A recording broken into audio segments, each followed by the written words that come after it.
திருவண்ணாமலையில் காவல் உதவி ஆய்வாளரின் மகன் காரை வேகமாக ஓட்டி விபத்தை ஏற்படுத்திய சம்பவம் பரபரப்பை ஏற்படுத்தியுள்ளது. தட்டி கேட்ட போக்குவரத்து காவலரை தகாத வார்த்தைகளால் பேசி வாங்கி கட்டிக் கொண்டதன் பின்னணி என்ன?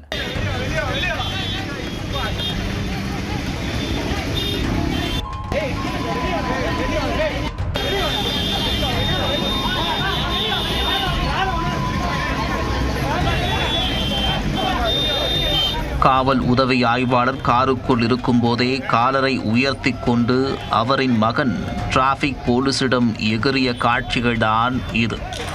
சாலையோரம் நிறுத்தப்பட்டிருந்த ஆட்டோவை காரால் இடித்ததுடன் சாலையோர கடைகளையும் இடித்து தள்ளும் அளவுக்கு நடந்தது என்ன?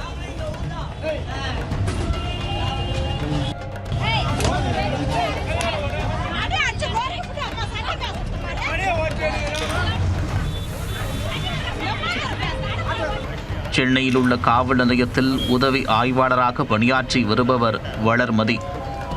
இவர் தனது மகன் ஆகாஷ் மற்றும் குடும்பத்தினருடன் காரில் திருவண்ணாமலையில் உள்ள உறவினர் வீட்டிற்கு சென்றுள்ளனர். மாலையில் சென்னை திரும்பும்போது அவரின் மகன் ஆகாஷ் காரை வேகமாக ஓட்டி வந்துள்ளார். அப்போது திருவண்ணாமலையில் ரவுண்டானா அருகே முன்னால் சென்ற ஆட்டோ மீது கார் மோதி உள்ளது. இதனால் ஓட்டுநருக்கும் ஆகாஷுக்கும் இடையே தகராறு ஏற்பட்டுள்ளது. ஒரு கட்டத்தில் நான் யார் தெரியுமா என்று கூறிய ஆகாஷ் தனது காரை ரிவர்ஸ் எடுத்து ஆட்டோ மீது அடுத்தடுத்து மோதி உள்ளார். இதில் சாலையோரம் இருந்த பூக்கடை பழக்கடைகள் சேதமடைந்துள்ளது. அதனைக் கண்டு ஆத்திரமடைந்த உள்ளூர் இளைஞர்கள் காரை மறித்து ரகளையில் ஈடுபட்டனர். சம்பவத்தை நேரில் பார்த்த போக்குவரத்து காவலர் ஒருவர் காரை ஓட்டிய ஆகாஷை கீழே இறங்கச் சொல்லி கண்டித்துள்ளார். ஆனால் தனது தாயார் எஸ்ஐ என்று கூறி முதல்ல ஆட்டோக்காரனை பிடி என்று போக்குவரத்து காவலரையே தகாத வார்த்தையால் திட்டியுள்ளார். தடித்த வார்த்தையை கேட்டு கோபம் கொப்பளித்த போக்குவரத்து காவலர் அந்த இளைஞரின் கன்னத்தில் பளேரென அறைந்திருக்கிறார்.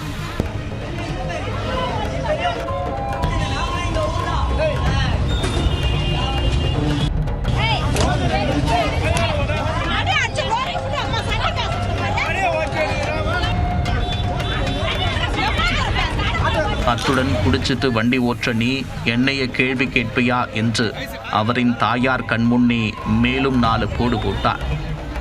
பின்னர் அருகில் உள்ள புறக்காவல் நிலையத்திற்கு அழைத்து சென்று அவரை அமர வைத்துள்ளார். அதனைத் தொடர்ந்து சம்பவ இடத்திற்கு நகர காவல் நிலைய போலீசார் வந்துள்ளனர். உள்ளே இருந்த ஆகாஷ் எஸ்ஐ வளர்மதியின் மகன் என்பதை அறிந்தும் அவரை காரில் ஏற்றி அங்கிருந்து அழைத்து செல்ல முற்பட்டனர்.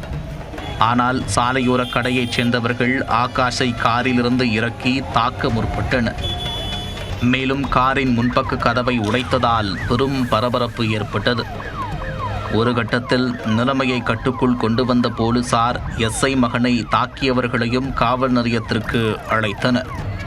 அதற்கு தவறு செய்யாத நாங்கள் ஏன் காவல் நிலையம் வர வேண்டும் என்று கூறி அவர்கள் வீம்பு பிடித்தனர். பின்னர் அங்கு வந்த நகர காவல் நிலைய எஸ்ஐ பாபு அந்த இளைஞர்களை ஆட்டோவில் ஏற்றி காவல் நிலையம் அனுப்பி வைத்தனர். அத்துடன் காவல் உதவி ஆய்வாளரின் மகன் ஆகாஷையும் அழைத்து சென்றனர். மக்கள் நடமாட்டமுள்ள பகுதியில் 1 மணி நேரத்திற்கும் மேலாக நடைபெற்ற கலேபரத்தால் கடும் போக்குவரத்து நெரிசல் ஏற்பட்டது. இதனிடையே காவலரின் மகன் மதுபோதையில் வேகமாக காரை ஓட்டி விபத்தை ஏற்படுத்தியதாக அங்கிருந்த பொதுமக்கள் குற்றம் சாட்டினர்.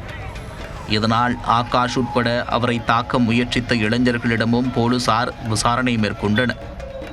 மேலும் எஸ்ஐயின் மகன் மதுபோதையில் கார் ஓட்டினாரா என்பது குறித்தும் பரிசோதனை மேற்கொள்ளப்பட்டது. அதில் அவர் மது அருந்தியது உறுதியானதை அடுத்து வழக்கு பதிவு செய்து விசாரித்து வருகின்றனர். சென்னையைச் சேர்ந்த காவல் உதவி ஆய்வாளரின் மகன் காரை வேகமாக ஓட்டி விபத்தை ஏற்படுத்தி அடாவடியில் ஈடுபட்ட சம்பவம் திருவண்ணாமலையில் பெரும் பரபரப்பை ஏற்படுத்தியது.